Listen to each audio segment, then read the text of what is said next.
democracy has failed in the world. Democracy has failed in the world. And I keep on saying democracy is not just somebody wearing suit or agbada, understand?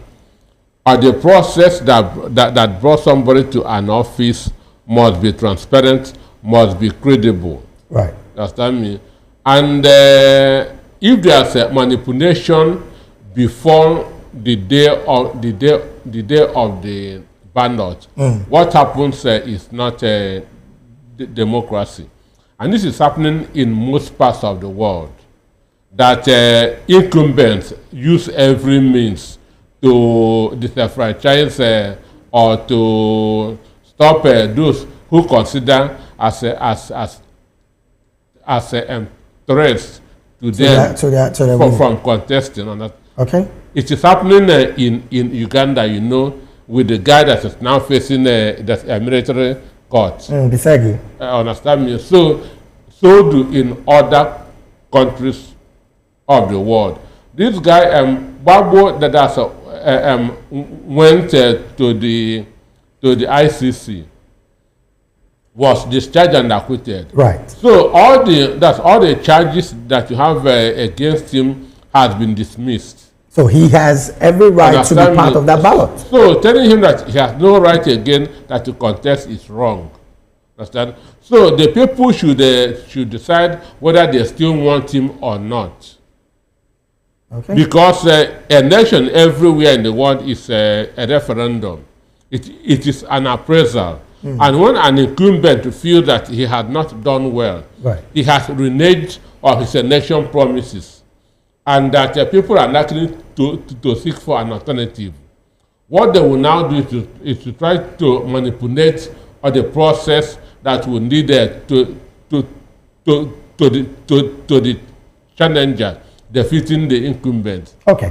And trying to stop them from any means through court processes, understand me, and so on and so forth. Yeah, that's not a democracy. All right, then. I want to stay with you on the part where you said elections, I beg your pardon, democracy around the world has failed. But you look at countries like the United States, which, of course, is a major example when it comes to democracy. Democracy has still failed in the United States.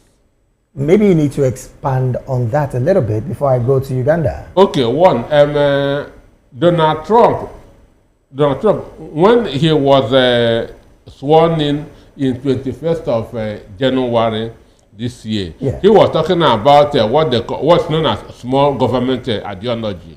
That is cutting down on the size of governance, which is very, very important. Understand me? Now, and he made one statement. He said if the Congress fails to cut down on the cost of governance, that's Department of Government, that's efficiency, would do the cutting. Mind you, the Congress were elected. Right. DOGE was not elected. Do you understand that? Yes. The Congress were elected by the people. And Musk was not elected. Right. Now, Donald Trump was saying, if the elected refuse to do something, someone that's not elected would do it. Is that the democracy?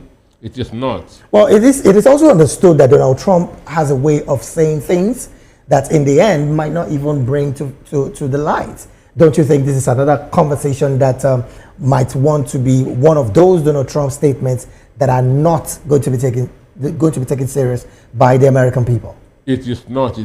And again, his beautiful bill, which caused a problem between him and Elon Musk, was not democratic. And if you had watched it, because the bill was about to fail, he was calling those men in the Congress on phone, threatening them. Understand me? And again, Donald Trump is using the executive bill to observe powers of the Congress. All right, then. Doctor, we're still going to talk about Donald Trump in another conversation, still on the African news, and of course, that particularly in the part of South Africa. But let me go straight to Uganda. Barrister, interestingly, the conversation about disenfranchising people and oppositions who are strong candidates when it comes to the elections in Cote d'Ivoire is a major one, because the people are saying if the likes of Gbagbo has been cleared by the court, the international court, it means he is also very liable to be a candidate in that ballot. So looking at the fact that he's been told by the electoral body that he would not be running as president from the party, because of course they said that that party had before now presented a candidate, but other parties also had other candidates from the other parties, several candidates, not just one candidate. What's your position with all of this conversation in Cote d'Ivoire? And then you might also want to chime in on the fact that Dr. did say democracy has failed all across the world. Thank you. Thank you very much, Edwin. That the question is actually addressing the aspects of democracy. Just as Dr. Peter, who's I've so far for the few days, I've shared a platform with a few days, very good analyst in issues of politics. And I see he's a very senior person, respectful. He knows what the world needs, what the world is going through. I will actually associate myself with him when it comes to issues of democracy in the world. But I would bring myself, I would actually now narrow myself to Africa. In Africa, we don't have democracy. Everything moves in a way of strategy. What then do we have if we don't have democracy, Barrister? We don't have democracy in Africa. Mostly, elections in Africa are arranged as per the interest of one party. In Africa, just giving you example, what is happening in Cote d'Ivoire, it is actually the issues which nobody has proven this person. The courts have said he is not guilty, because in law they say you only be denied to run in any position if you've been actually found guilty on some of the crimes you have been accused. Right. But here is the case whereby the court itself has pronounced itself. This person is very free. He has a right. He has a right to stand. And I won't surprise you if he comes on independence ticket, then you get such a person will be voted on what we call emotions. People may vote him on emotions because that is what the other person is driving him to. So today, Africans have learned the people we sideline, we put aside, the probably people who fight for us.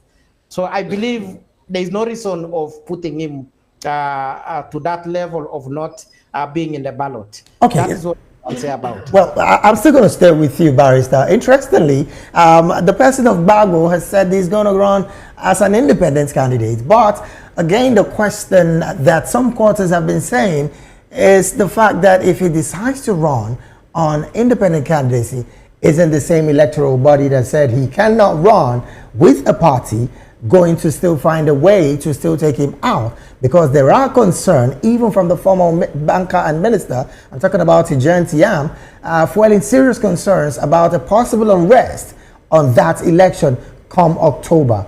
Don't you think there's also going to be another level of foul play to be, prosecuted by any of these people? Yeah, yes, I see the power play in it because you see there is fear. There is fear probably because probably this person is driving masses. Is actually coming with a certain force, and that is the fear probably the incumbent so far has. That one I know they have all the powers. That's what I'm saying in Africa. Until we discover these policies which will actually allow democracy to take place. But Africa is totally dead in democracy. We are not run by democracy, but we are run by interest of individuals. Yes. All right, then. Let me bring it back to the studio.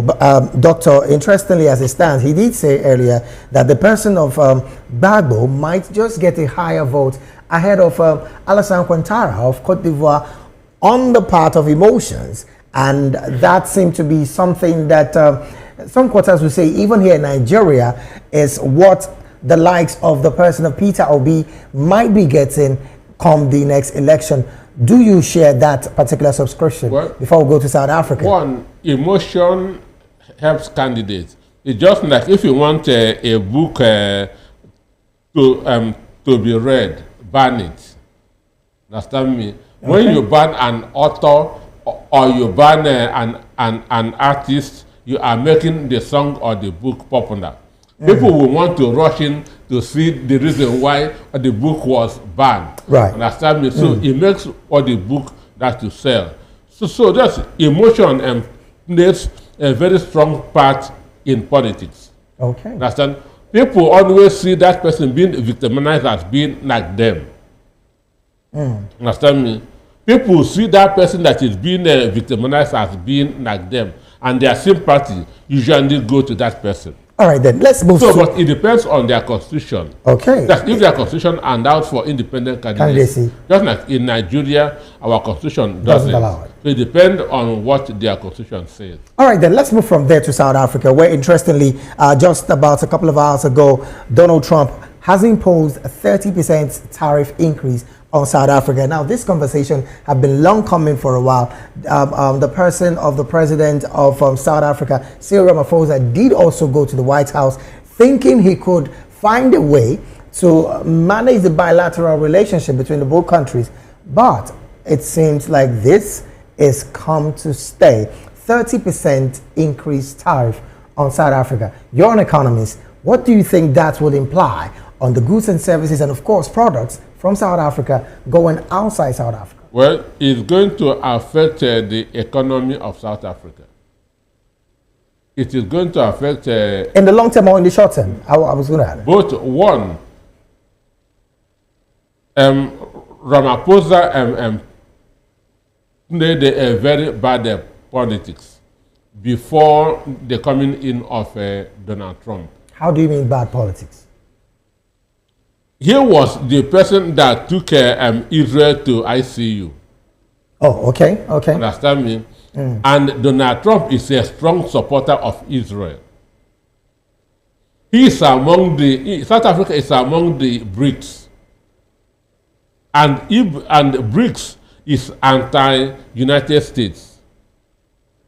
Understand me? Okay. So Donald Trump was already warming up to get his hand on his throat before time. And that was why, if you watch his coming to the White House, he was utterly messed up. He came as a beggar and not as a president of a sovereign country. Because he didn't know, just like most Africans don't know, that this is now a global village. That what you think that is hidden in your country is known in other countries. So they don't know that White House has fire on what is happening in South Africa. Okay. That was why Donald Trump called for those video, understand, which exposed them. Understand me? Okay. So this is going to affect because for you to export that to South Africa, to America from America, you are going to pay higher. And before now, they had a duty-free access between South Africa and the US. United States. So it is because of this that Donald Trump just let me punish this man. Understand me? All right, then. Now, looking at the fact that this decision has been made by the Trump administration, is there the possibility that the BRICS nation, plus the fact that the South African president presently is about the G20 president, is there the possibility that these other nations might just want to do business with South Africa that will sustain the economy from really being affected as against the reality of what you have just mentioned going forward with these kind of tariff increase? No, just like most South Africa, just like Nigeria, is pro-United States. Understand me? And not pro-China or pro-India. So I wonder what is happening. Before now, they have a favorable trade with the United States. Right. So and even most of the farmers in South Africa are getting their equipment from the Western world, not from the Asian world. So I don't know what motivated him that to now begin to align with the Asian world. Understand? And they're forming this BRICS, because BRICS was formed to devalue the dollar. Okay. Understand? Which Biden was looking the other way, but Donald Trump is not the type to look the other way.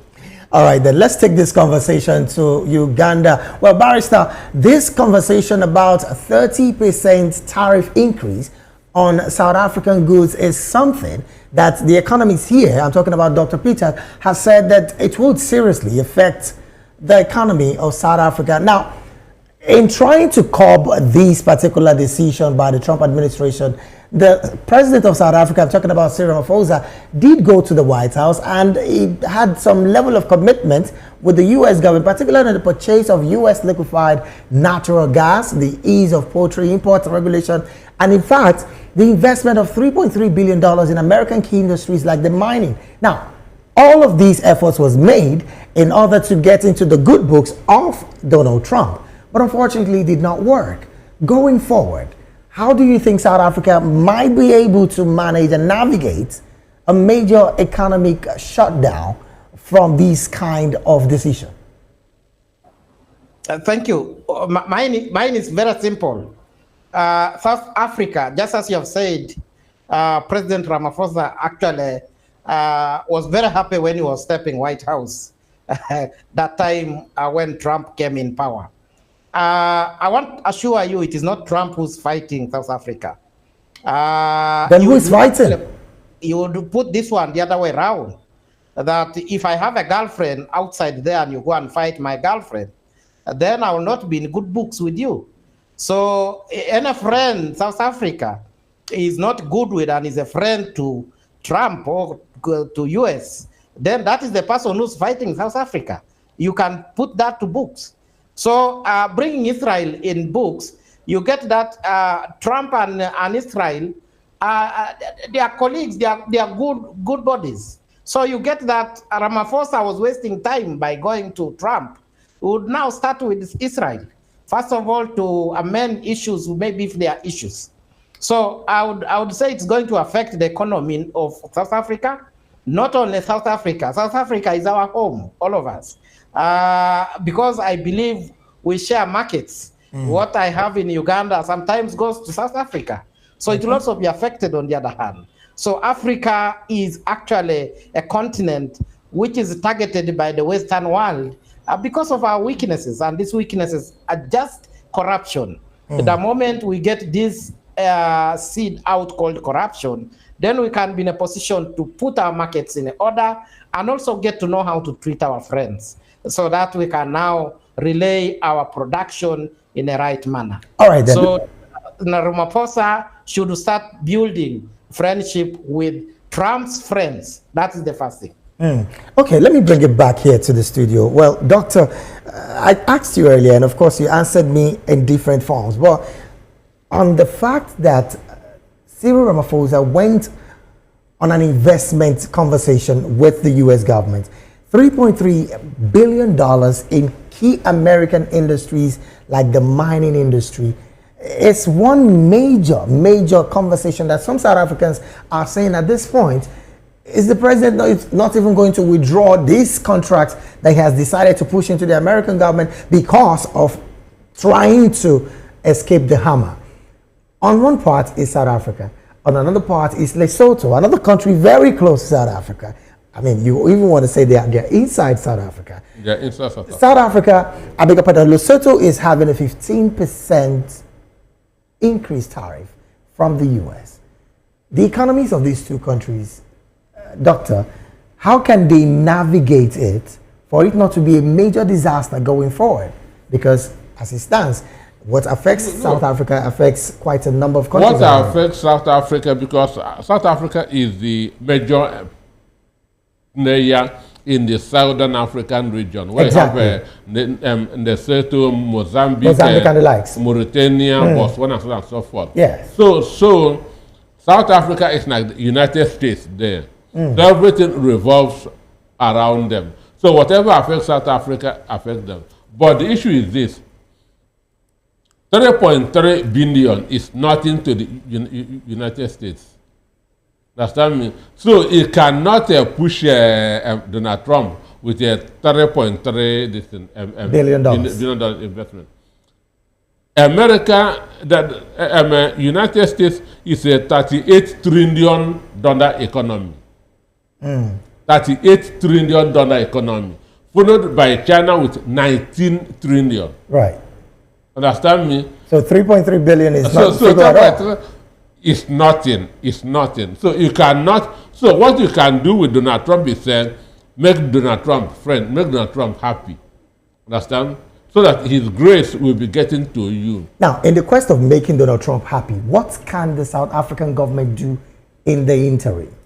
Because right now, products and things, I mean, both agricultural produce and all that will be produced from South Africa might just not be going out to the U.S. And of course, that would definitely affect the GDP of the country. I told you, and again, mind you, we don't have any $1 trillion economy in Africa. $1 trillion economy. We don't have no economy in Africa as a whole is up to $1 trillion. Right.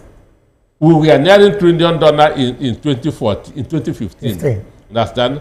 And now we are around the 201 billion. Understand? Okay. So just within 10 years, our economy has been going down. That's why today we are rated as the fourth largest economy, but Morocco is doing well. It's going to take over from Nigeria before the end of the year. Understand me? So in the economic index. In the economic index, Morocco will push us out to number 5. Okay. So the issue is this. I told you at the beginning that Ramaphosa made a very bad politics by taking Israel to ICU. Understand? So there's no way Trump will be happy about that. And Trump is somebody who doesn't forgive. That is one thing with him. Understand? Unless you have something to offer him. Understand? Unless you have something to offer him. So for me, BRICS nation control only about 38% of the world economy. So 38%. So wouldn't that be visible enough to help South Africa with all of its produce? It cannot. So the best thing that Ramaphosa can do now, which will be difficult, is to withdraw from BRICS. I'm telling you, if he withdraws from BRICS today, Donald Trump will remove those tariffs. Honestly, we will have to continue this conversation because definitely this particular increase in tariff will be ongoing as, of course, the days go by, and we will definitely be talking about that. Now, Doctor, let's get to another conversation. AU seems to be talking tough. Well, naturally, they would be talking tough, particularly the part of the fact that the Rapid Support Force in Sudan has gathered a formation of 15 governing member council to form a government. And of course, that is against the sitting government in Sudan. The AU has come to say, look, every nation across Africa rejects these rival Sudan government. Isn't that some strong statement coming from the AU, and of course, most appreciable by the African Union themselves? Well, there cannot be two sovereignties in a country. Okay. There can never be two sovereignties in a country. The same way that there cannot be two kingdoms in one kingdom. So this is the importance of forming African peacekeeping forces. Because what it's going to do is to cause more problem for the country and the countries around it. So this is the importance of informing peacekeeping. That's just that we have ECOMOG. Okay. So nobody should encourage this kind of a thing. If they cannot surrender, if they cannot withdraw, then force should be used. Understand? And that force is sending these peacekeeping forces. Mind you, some soldiers from Kenya were sent to Haiti. Right. some time ago. Right. So they shouldn't encourage this one because you cannot have two sovereignties in one country. All right, then. Now let's take this to Uganda. Barrister, this conversation about the African Union standing strong, even as a council, to say all countries and nations within the African territory should reject the RSF's rival Sudan government. What's your position with all of this? And of course, do you think going forward, this kind of position by the African Union leadership is the way to go? Say it is the way to go because we need to teach Africa that we respect the sovereignty of the people. You see, in a country like Sudan, this RSF, I remember, was formed by that group was actually endorsed in Kenya.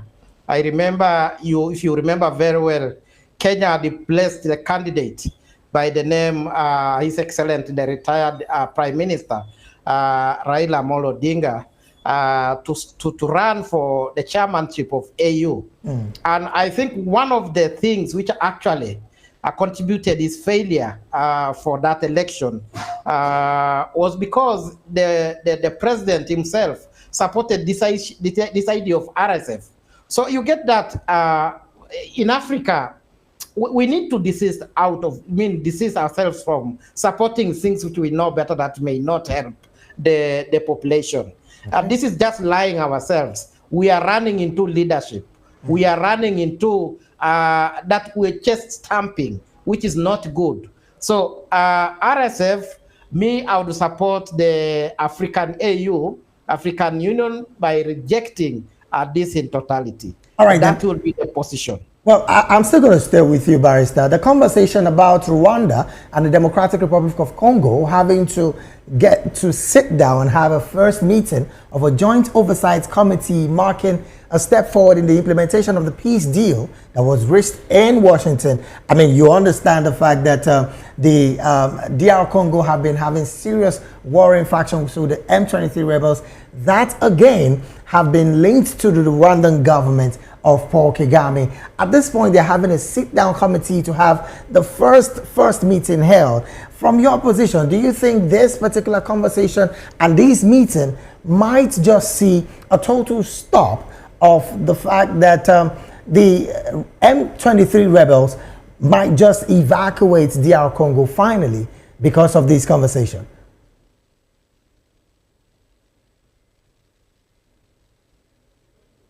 Please unmute yourself. I would Thank you. Go ahead. What I was saying, I remember we discussed about this Congo issue. Yes. And we said this is all brought by political interests. So by now you should be asking yourself, I think this is a clear picture now, because signing this kind of agreement, it means we have put ourselves into some political kind of agreements, the strategies on how to benefit from Congo. So if that strategy has been welcomed by all the power struggling people, why not? It will actually stop the fight. What we're only praying for the lower level of a citizen is that these people need peace. They don't need fight. You be in power, but give us peace. All right. That is what the Congo people need. But now you get that the war may not stop until this kind of agreements are signed. So now if it is at that level, I would really say, yes, the war might end because the giants have agreed. Okay, then. Let's get to the studio finally. Dr. Peter, does this war look like it's ending anytime soon? Because some quarters have said that, interestingly, African problem is not having African solution. They had to go to Washington, and of course the Qatari government coming to have a voice in bringing these two warring factions together. From your position, is there the possibility that this war is coming to an end because this is about the first time? Well, it is always better to judge than to war. Does that mean? Okay. It's better to judge than to war. That's by judge I mean talk. Oh, okay. Does that mean? So when people begin that to talk, you know that at least peace is at the horizon. Understand me? Instead of being in the bush and shooting guns, you come to the table and talk. At least a level of understanding is being reached. Understand? A level of understanding is being reached. Now, the issue is, it is a positive development that they are coming to the table for the first time. Okay. So they are going to take it up from there. Now, the issue now, who gets what? Understand me? Who gets what? So, if they continue from here, this is the reason why we are at war. Understand? This is what we want. The other side will look. It's giving them this feasible. But doctor, sorry to cut your line of thought. Isn't this worrisome that there is a conversation between a government of a state, a sovereign state, with a rebel group that has taken over 2 cities in that sovereign state? Isn't that worrisome at all on the part of the fact that it seems more like, according to some quarters, the U.S. is supporting to have a conversation with a rebel group? The conversation could be that they should down their arms. Understand me? They should down their arms. They should withdraw. They should allow peace to reign. Because there's no way United States will support a rebel group fighting in a country. It's to destroy that country. Okay. So for me, that they are now on the table is a positive development. It's not going to be easy, understand? But it will continue. Just like as we speak today, Donald Trump is on his way to Moscow. Yes. To discuss with the Russian government on the ceasefire with Ukraine. So it's not it cannot be overnight success. But the process has begun. All right, then. So we pray that it continues. All right, then. Well, of course, this is where we have to draw anchor on the analysis segment of the African News this beautiful afternoon. We've been talking with Barrister Edward Okwaro Matakinye, all the way from Uganda, who is a lawyer, a business associate.